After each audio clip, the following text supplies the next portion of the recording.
Well, new information tonight in the brutal murder of a North Phoenix mom who leaves behind two young boys. At this hour, Janice Conaway's husband, Jonathan, is behind bars facing first-degree murder charges. Team 12's Mike Gonzalez is up in the live alert center for us. And Mike, we're now getting details that point toward a possible motive. Mark and Caribe, we certainly are. In newly released court documents, Jonathan Conaway actually admitted to police that he killed his wife, who worked as a campus assistant in the Paradise Valley School District. And we've got to warn you, some of the details are pretty gruesome. May I have your full name, please? Jonathan Conaway.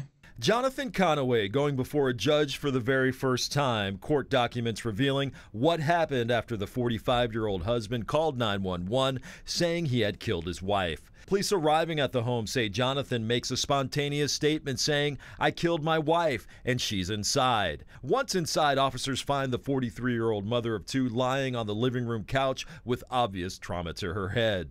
The paperwork goes on to say officers find a wrench on the floor and a belt as well. Investigators say Jonathan Conaway reveals to police that he and Janice had been having problems, which got worse after she had a stroke and he had to take care of her.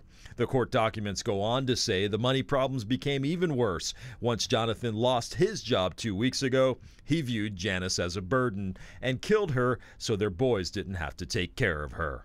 Janice Conaway worked here at Echo Mountain as what they call a campus assistant. The school district did release a statement saying how saddened they are about the incident, but they wouldn't be making any further comments. Back in court, Jonathan Conaway asking the judge. May I ask a question, ma'am? Is it about your release conditions, sir? Yes. What's that?